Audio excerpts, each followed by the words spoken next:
Andy Jassy will step into the top management role at the technology and retail behemoth Jeff Bezos built on July 5 to 27 years to the day after the outgoing chief executive officer incorporated Amazon.com Inc.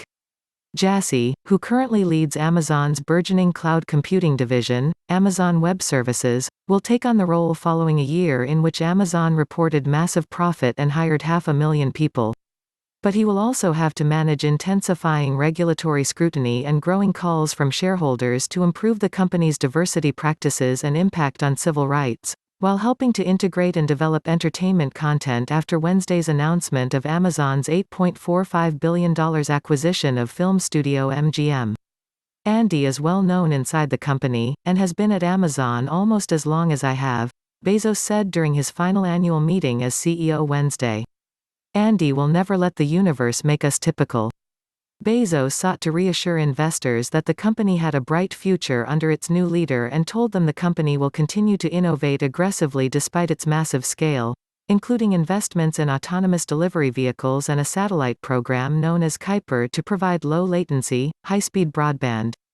"I can guarantee you that none of these ideas are guaranteed to work," he said. "The only way to get above-average returns is to take risks, and many of them will not fail." Jassy did not address shareholders at the meeting. Bezos also answered concerns about the company's impact on competition and regulatory scrutiny, a day after the District of Columbia filed an antitrust lawsuit against Amazon, believed to be the first against the company by a U.S. government agency. The case alleges that Amazon has prevented sellers in its online marketplace from charging lower prices than those available elsewhere, keeping prices and profits high. Bezos pointed to Amazon's cloud businesses, suggesting that they operate in competitive industries with other players that are growing quickly, including Twilio and Snowflake. "We face intense competition from well-established companies everywhere we do business, in every industry," he said. "We recognize that with success comes scrutiny and we welcome it. Our goals are in line with our competition: low prices, wide selection, convenience, and ever-improving innovation." Bezos's comments came as Amazon beat back more than a dozen shareholder proposals, including one that sought to prevent him from taking over as chairman, and instead appoint an independent director. Jeff Bezos in his final annual meeting as CEO, Jeff Bezos said, "Andy will never let the universe make us typical."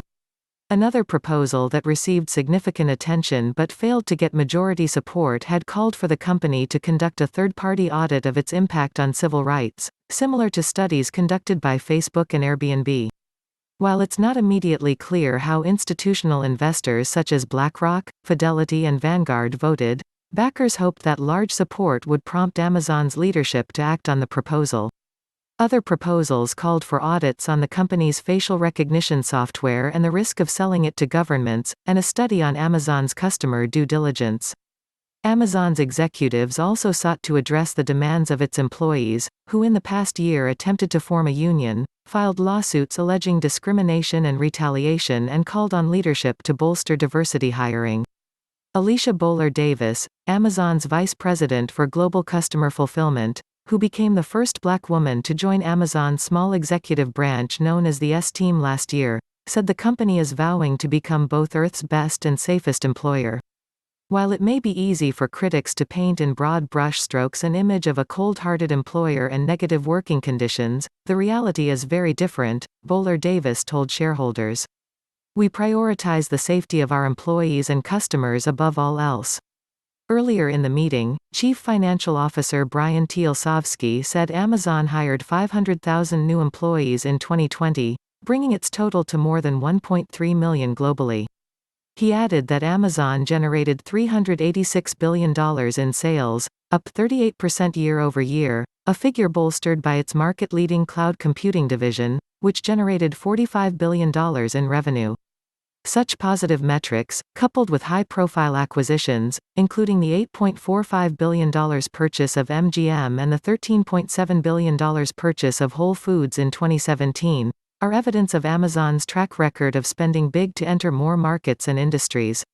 But under Jassy, who built Amazon's cloud division into a technology behemoth, the company will need to navigate increasing scrutiny from government agencies and the potential for more activism from Amazon employees, issues that Bezos has largely avoided for almost 3 decades. While it won't be easy, I do predict Andy will also find it satisfying, and oftentimes fun, Bezos said.